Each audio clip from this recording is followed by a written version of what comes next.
जी आपके कौन है? एमएलसी विनीत सिंह, पूर्व एमएलसी है। ठीक है। क्वालिफिकेशन क्या है आपकी? क्वालिफिकेशन ये है कि मैं ग्रेजुएशन कंप्लीट किया हूँ अपना।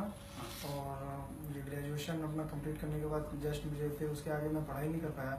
मुझे राजनीति फील्ड में आना पड़ा क्योंकि मुझे अपने फादर का इलेक्शन देखना पड़ गया था। हाँ। इस वजह से मैंने अपने पढ़ाई छोड़ के फिर मैं इलेक्शन में ही लग गया था और राजनीति में आ गया था। एज कितनी है आपकी? एज मेरी अभी 24 है। 24 ईयर्स में आप जो है राजनीतिक पृष्ठभूमि में आ गए हैं, राजनीतिक फील्ड में आ गए हैं। कैसा महसूस कर रहे हैं? जनता से कितना जुड़ाव महसूस करते हैं और कितना मजा आ रहा है इस फील्ड में? देखिए, पहली चीज़ ये है कि मैं जब अपना ग्रेजुएशन सब कुछ छोड़ के आया वहाँ पे एकदम ना पब्लिक से मतलब रखता था पहले, ना किसी चीज़ से मतलब रखता था। और डायरेक्ट मैं पब्लिक के ही इलेक्शन में आ गया क्योंकि एमएलए का इलेक्शन डायरेक्ट पब्लिक का होता है। इसमें गिने चुने वोट का तो होता नहीं, इसलिए इसमें मैं एकदम पब्लिक के बीच में घुस गया और पब्लिक के बीच में ही रहने लगा था।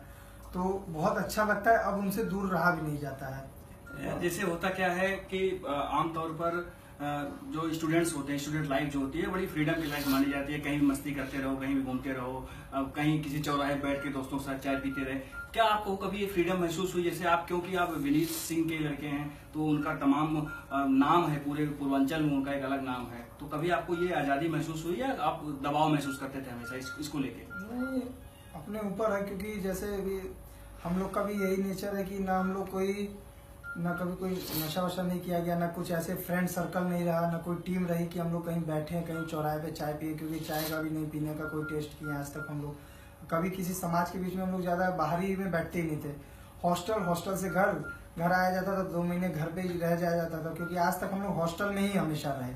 और घर आए तो कहीं सिटी में बनारस में निकलना नहीं। यूपी छोड़ के अगर कहीं दिक्कत नहीं होती, अगर यूपी में रहे तो थोड़ा लोग पहचानने वाले अब ज़्यादा हो गए। कहीं चट्टी चौराहे पे खड़े हो जाए तो लोग तुरंत पहचान जाते हैं, तो ये दिक्कत तो थोड़ी होती ही है यहाँ पे।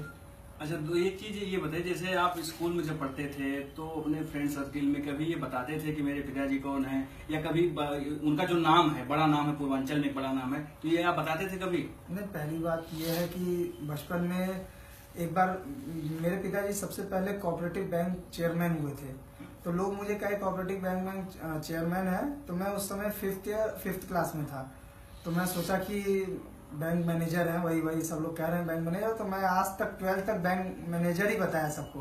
बाद में मुझे पता चला कि ये तो पॉलिटिशियन है और बहुत बड़े लीडर है, क्योंकि घर पे भीड़ भाड़ लगती थी लेकिन मैं इतना इंटरेस्ट नहीं लेता था उसमें। लेकिन बाद में पता चला कि इज एमएलसी। कितने भाई हैं आप? 2 भाई हैं हम लोग। बहनें? बहन है। अच्छा, दूसरे भाई आपसे छोटे हैं? जी। वो क्या कर रहे हैं? वो भी अपना 12th क्लास में है। वो 12th क्लास में है। हाँ। कहाँ वो पढ़ रहे हैं अभी? हाँ, वो भी बाहर पढ़ा है।